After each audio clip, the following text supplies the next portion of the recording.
The Capital Confidential podcast is brought to you by the Times-Union, the leading newspaper in New York's capital region. Subscribe today or visit online at timesunion.com. You want to deport an undocumented person? Start with me, because I'm an undocumented person. How do we beat him in an election? We will. I'm going to run against him. I wish you would.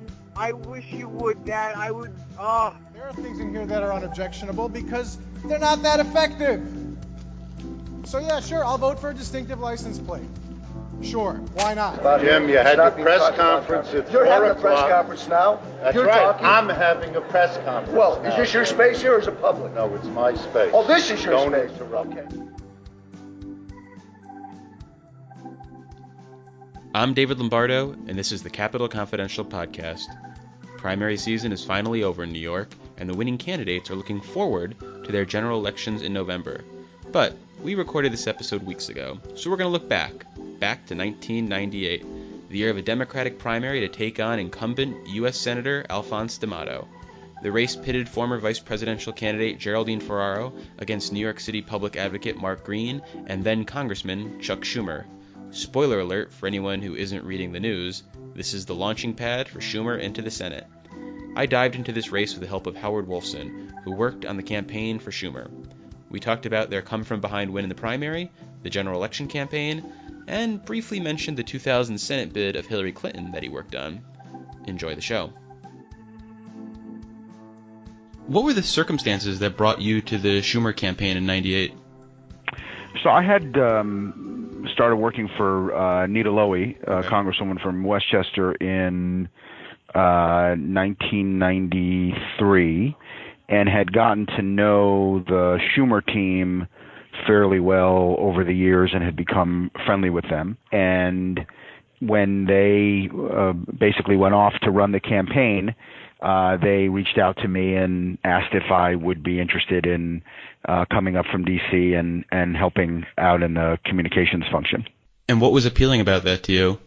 First of all, they were all my friends. Okay. And so... You're a young guy at the time then, too. I was, yeah, sort of mid to late 20s. Gotten to know them, respect them. Gotten to know Chuck and respected him. Was quite convinced that he would be the best candidate to take on Al D'Amato, and quite convinced that he would have been the best senator in the field. And it was a bit of an adventure. It was an exciting opportunity for me. And had you ever worked on a statewide campaign like this before? No. I had worked on a couple of congressional campaigns. I got my start in a congressional campaign in Indiana in 1992, and then I had worked on Nita Lowey's campaigns in 94 and 96, but nothing really of this scale or scope.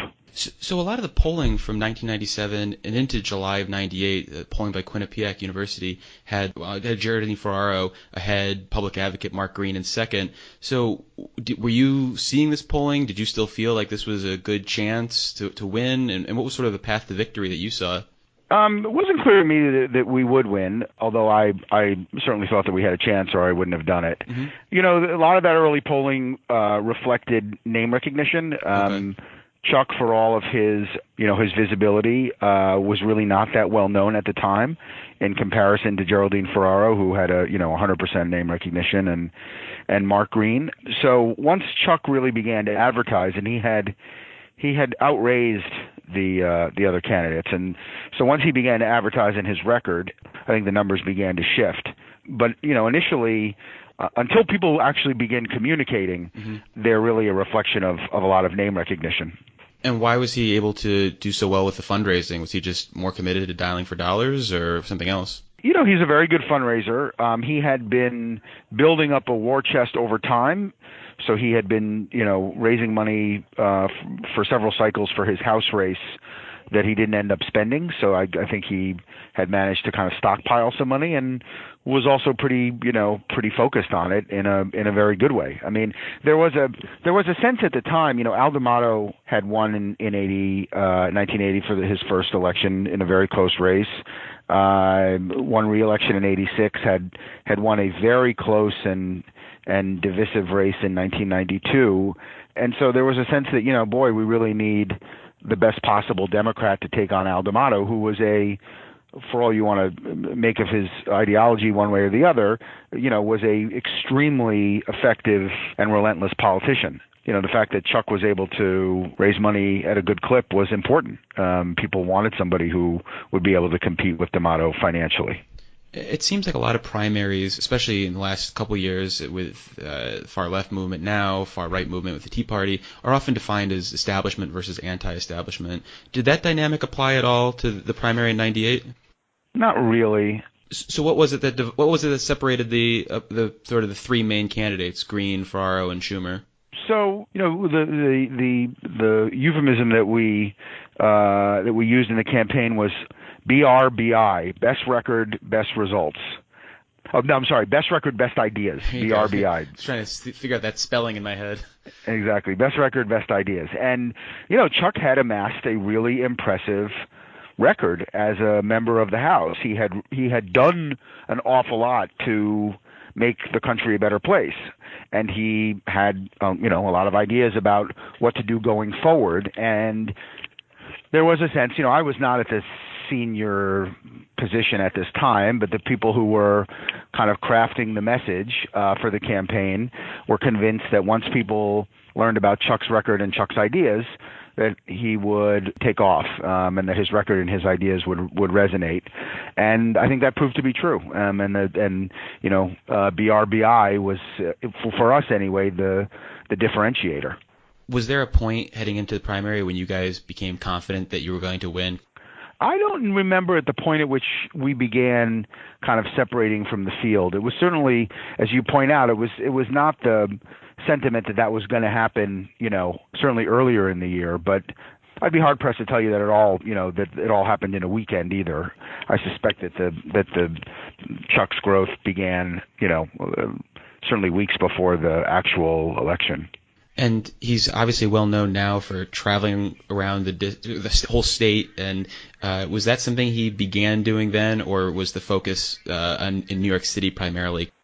I think there was a mixture of both. I mean, Chuck is one of these people who has kind of 26 hours in a day, and is able to do more with his time than almost anybody I know. And I think he, obviously most of the vote in a primary is downstate, but I think that Chuck was even at that point well known for his energy and getting around. Was there an effort or a concern that you didn't want to go too far to the left during the primary, so you would be well positioned for the general election? Probably, although honestly, I don't remember that conversation really much occurring. Okay.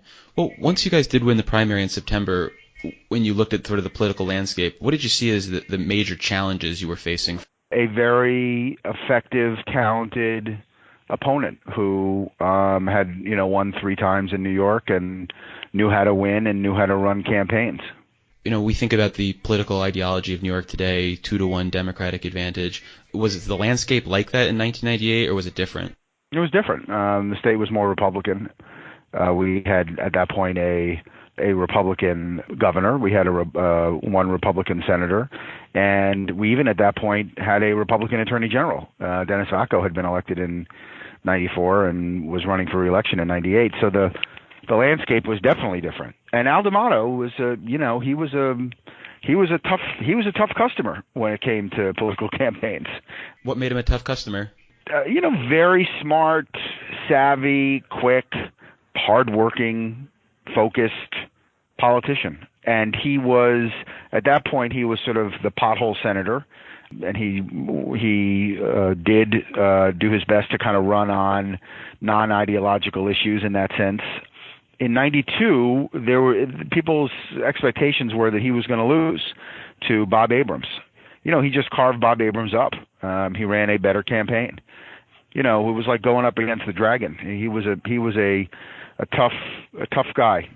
In researching this, I found a lot of articles that said Senator Schumer focused on trust as a major issue and accused D'Amato of lying in certain issues. What was that? What did that stem from? He had ethical issues at that point that I think were known to people, and that we were able to draw upon. And I think that's sort of what the trust issue evoked. And I saw that one of the things that the D'Amato campaign brought up regarding Schumer was that he missed votes while in Congress. Was that a major headache for you guys? It was. And, it was smart. It was very smart of them, because, at least initially, because it was a non-ideological attack. Even though the state was not 2-1 Democratic at that point, the way it is now, it was certainly more Democratic than less. And running on, delivering for the state in a non-ideological way as the sort of the pothole senator, while attacking Chuck for not showing up and doing his job, was a way to make the campaign about effectiveness rather than ideology, which I think played to their benefit. You say initially. Did the attack stop working at a certain point? Well, it initially worked until the Village Voice found out that he had missed an enormous number of votes when he was running for Senate the first time. So Wayne Barrett, who at that point was with the Village Voice, came out with a story. It was an incredible story, really, that detailed that D'Amato had missed an enormous number of votes when he was running for office the first time in 1980, and it really just sort of took the air out of the missed votes attack against Chuck, and it actually very much played into our notion that you couldn't trust him. I mean, here he was attacking Chuck for missing votes, and he missed I don't know if it was more votes, but he missed an enormous number of votes himself, and so the attack sort of fizzled out and really in some sense even backfired. Did you guys help Wayne find out about those votes, or did he do that on his own? No. I mean, I was certainly not involved, and I had no awareness that the campaign was involved in any way. I think Wayne was an incredibly gifted reporter, and how he knew that I don't know, but it didn't come from our research, at least as far as I know. If this was something that we had known about, we would not have waited till October to unveil it. Trust me. I don't know whether it was a surprise to the D'Amato folks or not. I don't know whether they were sort of worried that this was going to come out, or whether maybe they didn't even really know about it. I mean, it obviously happened many years earlier. Yeah. But it was a pretty big earthquake in terms of its impact on the campaign. Now, do you remember citing a quote from the Untouchables at campaign headquarters?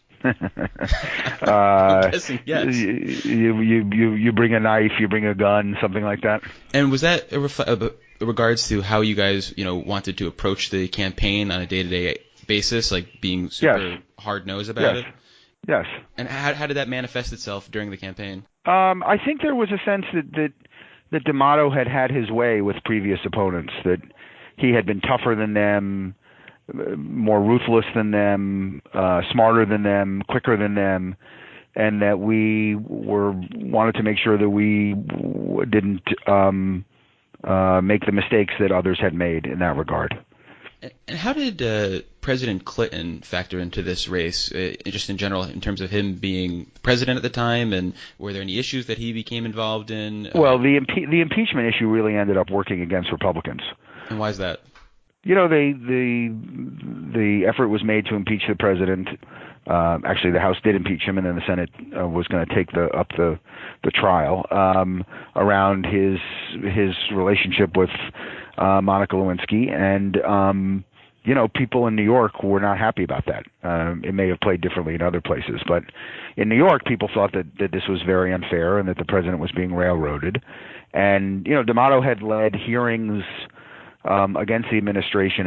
He had led the Whitewater hearings, and so there was a sense that he was at least somewhat responsible, or at least involved in all of this, and that did not help him in New York at all.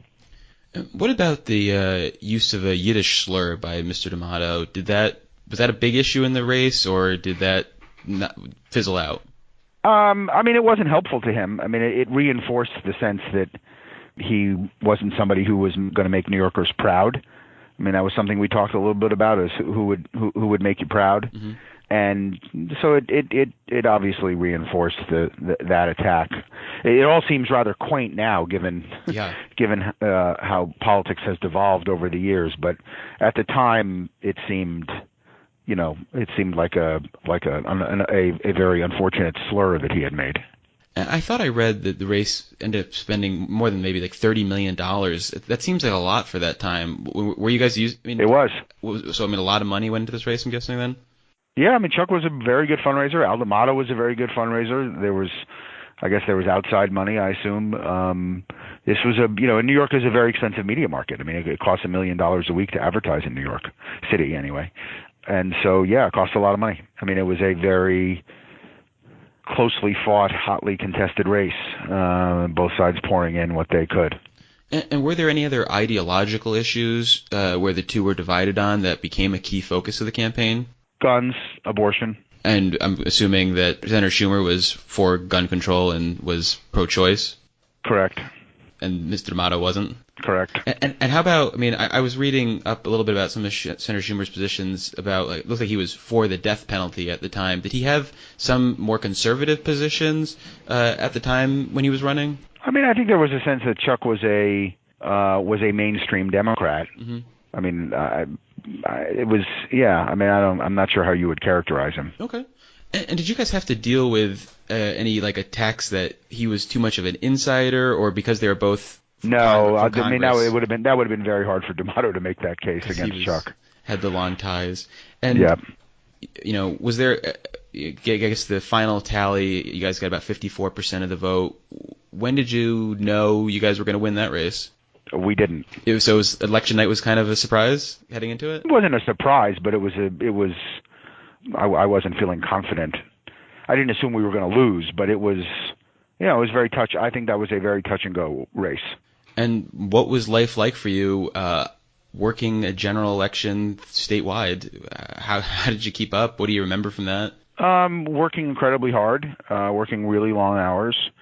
I stayed in a hotel that was down the street from our campaign headquarters, and I would, get up before the sun came up, and I'd come into the office and get ready for the day, and I would stay, late at night. I was young and I had a lot of energy,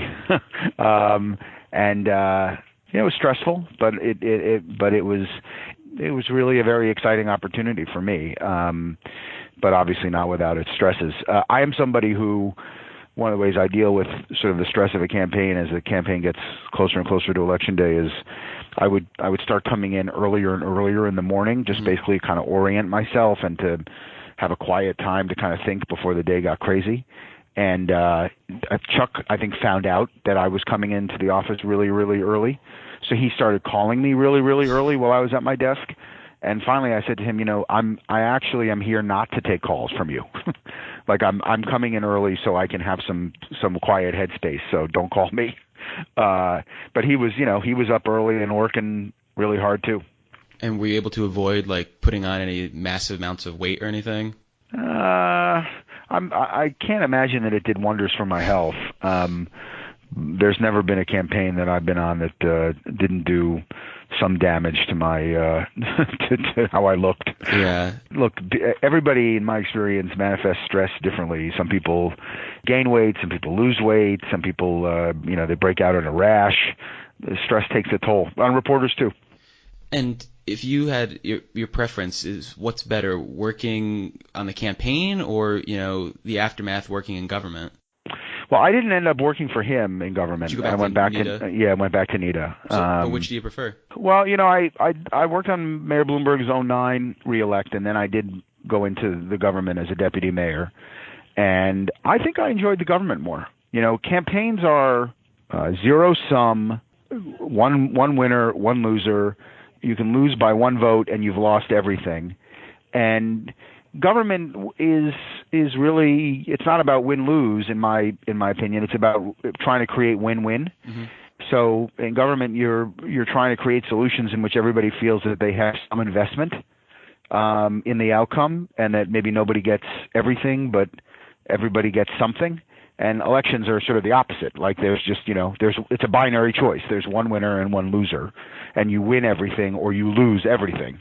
And I like the governmental approach better, I think.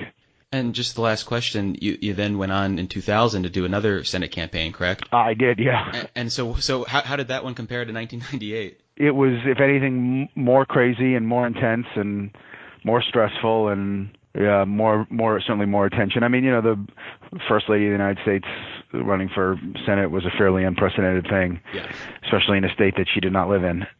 So the Schumer campaign was certainly preparation for that, but nothing could really, outside of a presidential campaign, there was not a lot of great preparation for that experience.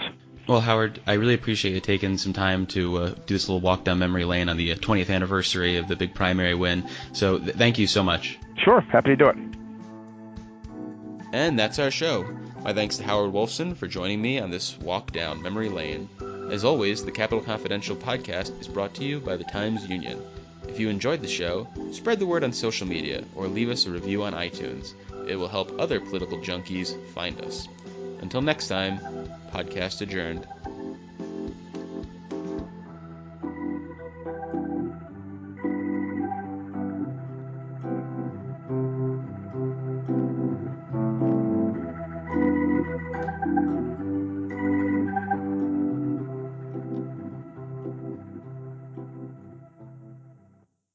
Just heard I tried to get you. Ah! This day sucks!